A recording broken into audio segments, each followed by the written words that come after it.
What is going on, Headliner Nation? Jake, Fantasy Headliners. Hopefully everybody's doing well out there. Today we're talking about them ball slingers. That's right, week 2 quarterbacks here for fantasy football. And the Thursday night game is over, so you're not going to see the names of a Joe Burrow or Baker Mayfield here anyway, but they didn't look half bad on Thursday night, right? So maybe they creep their way up into the top 20 next week. Something to definitely pay attention to for this week. Get ready to head into our top 20, but just a quick reminder, if you're looking for more detailed information on these players, that's on the start sit. This is just a quick rundown, top 20 quarterbacks here for week 2, and let's get into it.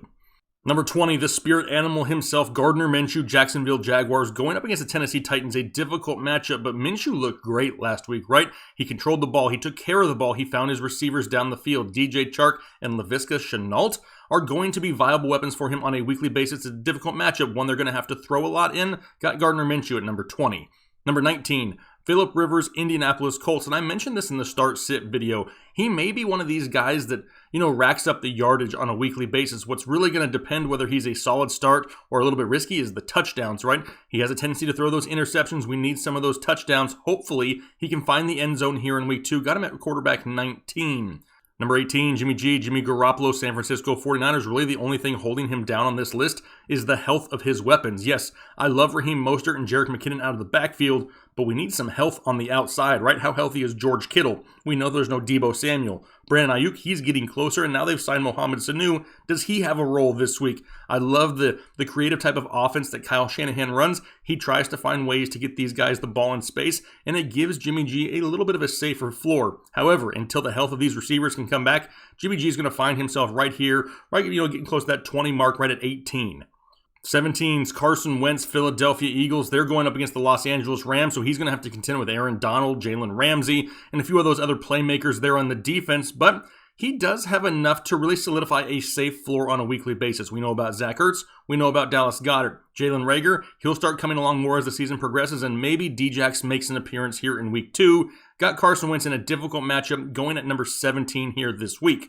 Number 16, Drew Brees, New Orleans Saints. Got him dropped down a few spots because of the Michael Thomas injury. Now, yeah, Michael Thomas still hasn't been ruled out officially of week 2, but I really don't see how he plays with that high ankle sprain. And even if he does, how effective is he really? I expect New Orleans to lean a little bit more on the run this week and the short passing game, which would kind of cap the ceiling of Drew Brees. Got him at 16. 15 is Deshaun Watson, and no, before you leave the comments down below, I'm not sleeping on Deshaun Watson. Those are some of the laziest comments ever. No, I'm not. It's a very difficult matchup going up against the Baltimore Ravens. Not only the pass rush, but the secondary, even without Earl Thomas, is still one of the best in the league. Deshaun Watson's going to have to try to find a few big plays. Being that he's going to be so big play dependent here this week, that makes him a little bit more risky than some of the other options I have in front of him. I got Deshaun Watson at 15. 14, Big Ben Roethlisberger there, Pittsburgh Steelers going up against the Denver Broncos, going to be at home in Pittsburgh. And even though a few of his weapons, showed up on the injury report, they're all going to be fine, should be good to go. James Conner, somewhat questionable whether he really plays at full speed. That'll be, something we need to pay attention to, but the likes of Juju Smith-Schuster, Deontay Johnson, James Washington, they're going to be out there, they're going to be ready to go, and that gives Big Ben a lot of options, and he's definitely proven in the past to be a great fantasy asset when he has those options. Big Ben, number 14. Number 13, Ryan Tannehill, Tennessee Titans. Now, he may not be the sexiest quarterback in all of the NFL, however, his floor is pretty safe. You know they're going to rely on the running game in Tennessee, but a matchup this week against Jacksonville, even though that he has a banged-up A.J. Brown, he showed last week that he could utilize Corey Davis and Jonnu Smith. That should be more than enough to give him a safe floor, especially if he can get the ball in the end zone a time or two. Got Ryan Tannehill right here at 13.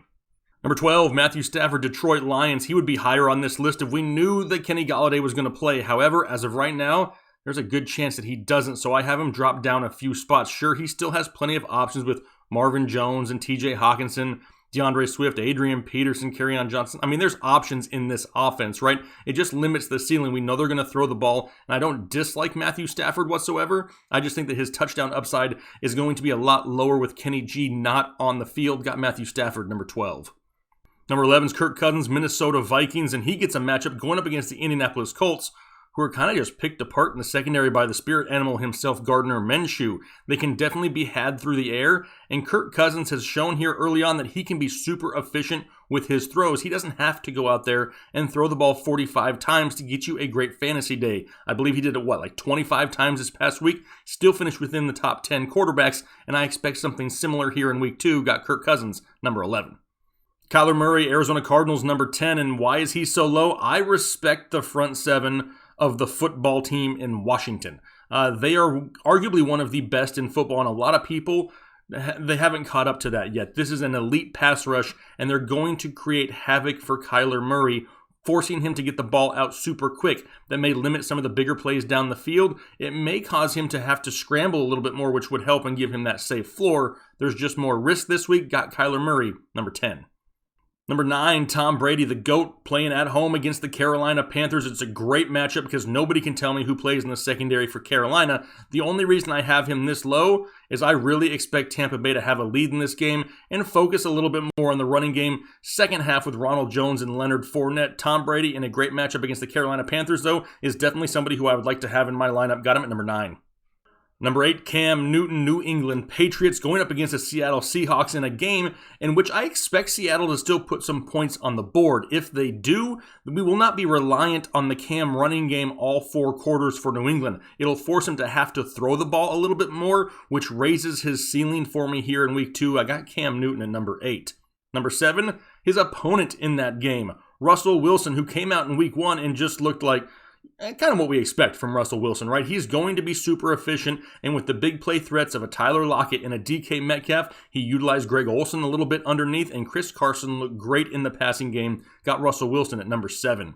Number 6, Mr. Discount Double Check Suck It himself, Aaron Rodgers of the Green Bay Packers, going up against the Detroit Lions, who are also in serious need of a secondary at this point. If you didn't see the game last week with Aaron Rodgers and Devontae Parker as they dismantled the Minnesota Vikings, don't worry about it because you're probably going to see a replay of it here in week 2 because they're more than likely going to do it again. Got Aaron Rodgers, number 6.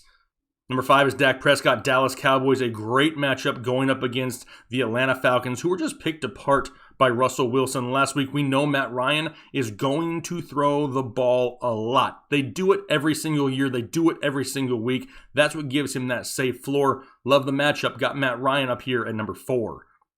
Number 3, Josh Allen, Buffalo Bills, and this may be the highest I've ever ranked Josh Allen, but the biggest knock on him forever has been his accuracy, right? Well, he came out in week 1, completed 70% of his passes, and looked absolutely great. He has that rushing upside on the ground. He's got deep threats on the outside with John Brown, Stephon Diggs, underneath routes with Cole Beasley, a solid offensive line, and a running game that includes Devin Singletary and Zach Moss in a great matchup going up against the Miami Dolphins. I got Josh Allen, number 3. Number 2, Patrick Mahomes, Kansas City Chiefs, going up against the Los Angeles Chargers. It's not a horrible matchup whatsoever. The biggest downfall for Mahomes here is if the Chargers can't put up points against the Chiefs, we may see a lot more running second half than maybe we want to as Patrick Mahomes owners. Still going to have a solid game. Not a horrible matchup. Yes, there's some defensive playmakers there on the side of the ball for the Chargers, but it's Patrick Mahomes, and I don't think he cares about your defensive playmakers. This is just more of a slightly limited ceiling due to them probably having a second half lead.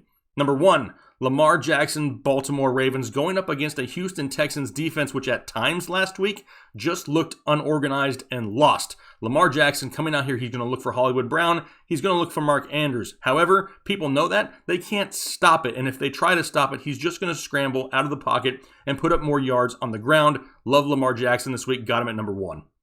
All right, so there's a quick rundown of my top 20 quarterbacks here for Week 2 fantasy football. You may see it slightly different. That's totally cool. If you do, put it down below in the comment section because what we're trying to accomplish here is to come to the best possible rankings that we can for everybody to dominate fantasy football. We greatly appreciate the support, and we're getting extremely close to 100,000. So if you're new here, consider hitting that subscribe button. We're getting so close. We appreciate this support.